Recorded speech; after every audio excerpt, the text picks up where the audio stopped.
I decided to pick up one of the cheapest mouse and keyboard adapters off Amazon. Starting at $22, the Mixmaster offers compatibility with a wide range of consoles, including the PS4, Nintendo Switch, Xbox Series X and S, and if you take a look at the back of the box, it shows us how to set it up properly and the functions of the adapter. It includes a note that if you're going to use this adapter on a PS5, you do need to use a DualShock 4 controller. Now that's pretty interesting. Sadly, I do not own a PS5 to try this out, so I'm just going to say real quick that this probably doesn't work well on the PS5. However, it should work on every other console. None of the features really stand out to me. You have the ability to create your own keybinds, and it's plug and play. They also advertise it with no delay. The other thing I want to mention is that this device does not have an app.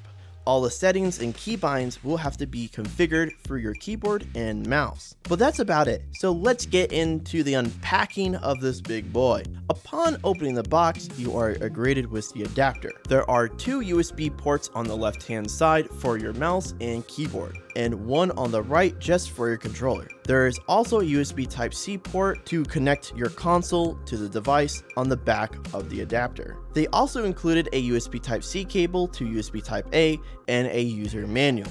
Now getting into the setup process, you want to plug the adapter into the console first. The blue light should start blinking. Then go ahead and plug the controller into the adapter. The blue light should stay solid. Once that's done, go ahead and plug your mouse and keyboard into the adapter, and you're ready to start gaming. Now for customizing your controls and sensitivity, everything is pretty straightforward. Since we don't have an app, you need to read your user manual and manually change your sensitivity using your keyboard and mouse. To set custom keybinds, you need to hit Control plus Escape. Then hit a key on the keyboard and go hit the current one on the controller that you would like to set that key for. So let's say B, I'm gonna hit B, and then I'm gonna hit the key I want to switch B to on the keyboard. Then hit Control plus Escape to save the keybind. To reset the keybinds to default, press Control plus Alt and Z.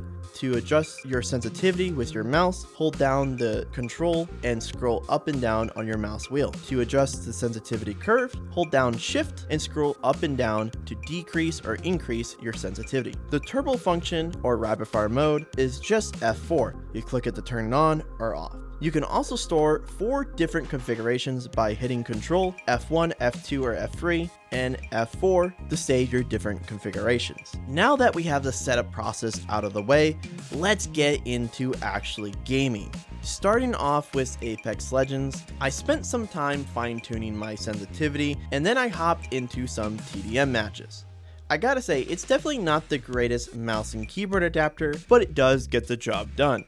It's very basics and you have no fine control like the Matrix, but again, it will get the job done. I didn't experience any delay while playing Apex and I was able to get a few kills, and then I moved on to the next game, just hopping into the firing range of Rainbow Six Siege to get a feel of how it works, and as expected, it worked okay.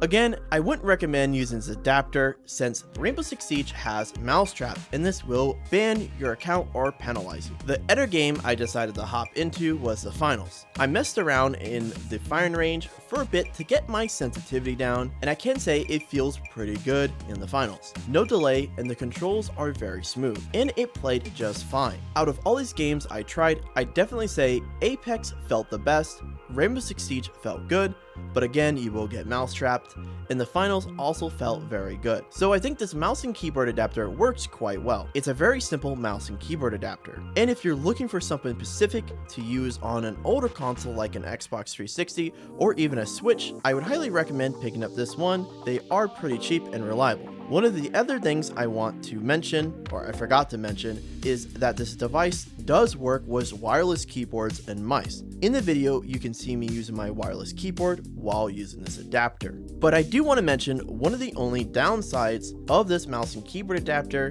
is that it does not come with an app. This is pretty disappointing as it makes it a lot harder to fine-tune your settings, such as adjusting your curvature, your input settings, your sensitivity, or changing your keybind. It's a bit more annoying, but again, for the price point, you really can't get mad. Outside of that, I think this thing is pretty nifty. Again, this is a pretty cool mouse and keyboard adapter. It's very cheap and it does get the job done. So if you need a mouse and keyboard adapter for older consoles or just want to play some single player games or a little bit of Apex, this might be a good option for you. So I'm gonna leave it here and hope you guys like this video, and if you have any other questions or comments, leave it below.